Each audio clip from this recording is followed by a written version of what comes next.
өнөөдрийн яг хөндөж байгаа сэдвийн хүрээнд бид Чингэлтэй дүүргийн хүнс худалдаа үйлчилгээний хэлтсийн дарга булганаас тодруулга авсан байгаа.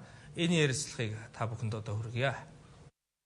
Барьцаалын зээлзүүлэх үйлчилгээний журам өөрчлөгсөнтэй холбогдуулаад нийслэлийн цагдаагийн газар нийслэлийн хэрэглэгчийн эрх ашигыг хамгаалах нийгэмлэгтэйгээ дүүргүүд бол хамтраад энэ ломбардуудад бол сургалтыг бол явуулсан байж байгаа. 4 сард бол явуулсан. За энэ дээр бол яг уу ер нь бол барьцаалын зээлзүүлэх үйлчилгээ маань өөрөө хуулийн этгээд буюу аж ахуй нэгж үйл ажиллагаа явуулдаг.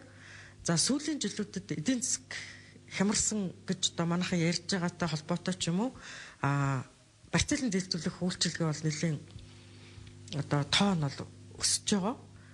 За энэтэй холбогдуулаад шинэ стандарт цаг үеэ дагаад бол гарч ирсэн байж байгаа. За энэ дээр бол одоо метр квадратын одоо хүний одоо эд зүйлийг аваад муухай болгох ч юм уу те ийм асуудлууд гардаг учраас метр квадратын том болгох те 20 метр квадрат ч юм ингээд заасан. За энэ дээр бол яг өнөөдрийн бид нар ингээд дүүрэг дээр бүртгүүлжүүлээд ингээд авч яхад бол энэ бол жоохон амьдралаас одоо тасархаа байна л да. Одоо гэхдээ бид нар нэгэнд гарсан жормыг бол хэрэгжүүлэх ёстой. Энийг бол хийн.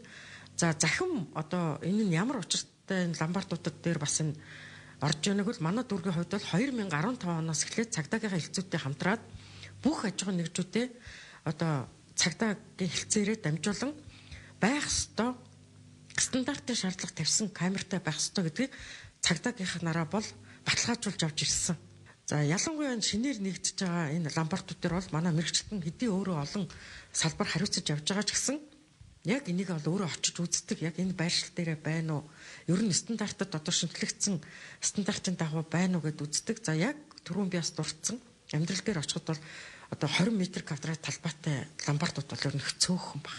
Манай Чингэлтэй дүүргийн хувьд бол ерөнхийдөө энэ мэдээллийн санд бүртгэхдээ ямар бичгүүдийг бүрдүүлж авах вэ гэдэг дээр заавал нийслэлийн цагдаагийн газартай байгуулсан гэрээ захин бүртгэл бүртгүүлсэн байх ёстой гэдэг юм байдаг учраас ерөөсөө манай дүүргийн 18 онд гэрээгээ шинжилэн байгуулж байгаа аж ахуйн нэгжүүд ер нь бүгд бол энд хамрагдчихж байгаа. Ямар асуудал ер нь энэ ломбардууд дээр зохиолж гарч ирэх вэ? Магадгүй өнөөдөр би өөрийнхөө 500 мянган төгрөгийн ямиг барьцаал тавиад надад 100 мянган төгрөг хэрэг болж байгаа.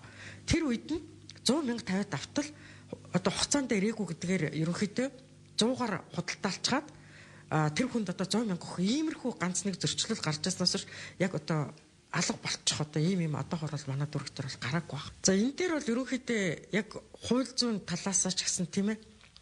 Яг дүүргийн одоо тэр дундаа Чингэлтэй дүүргийн цэцэрийн хамгийн газрын манай хүс судалтай үйлчлэг ер нь бүх дүүргүүдэд адилхан. Яг энийг бол бид нар бол уул нь бол зохицуулах одоо хууль зүйн одоо үндэс нь бол байхгүй л дээ. Зүгээр миний түрүүний хэлдгэр аль болох бид нар энийг аль хороон дээр хичнээн ломбард үйл ажиллагаа явуулж байна гэдэг мэдээллийн бүртгэлийн сантай л байгаа. Энэ гэрээ байгуулснараа. Энэ нэгэнд мөнгөн одоо тийм мөнгө явагдаад энэ дээр мөнгөний харилцаа ороод ирж байгаа учраас зүгээр бид нар бас 2014 онд хаа 15 онд юм байна. Энэ асуудлуудаар ломбард ихсэнтэй холбогдуулаад хүний эрхийн хороон дээр бол нэлээд том хилцүүлэг болсон.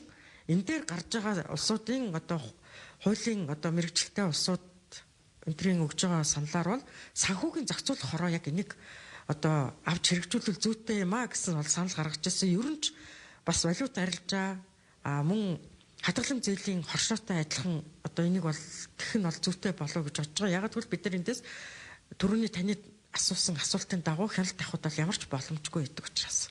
За ерөнхийдөө бол энэ татварууд дээр бол нарийн тоо мэдэхгүй байна. Яг энэтэй холбоотойгоор яг бас эхлэхэд бол одоо манайх улс бол баримт гэхэд бидний нэглээд заншсан тэргээр ер нь нэлийн татвар тодорхойлогдож байгаа шүү дээ. Энэ дээр болохоор ер нь ломбардууд ерөөс энийг өгдөггүй. Тэгэхээр ер нь ганц энэ биш хүнсний биш бараанууд дээр маш их энэ одоо алт мөнгөний дэлгүүр барилгын материал юм уу те энэ хүнсний биш ажилтрын бараануудын дэлгүүрүүд томоохон дэлгүүрүүдээс бусд нь бол ихэнх нь бол баримт бол өгөхгүй байгаа. Энэ дээр бол ер нь бол татвартай бол ер нь хамтарч ажиллах шаардлагатай байна.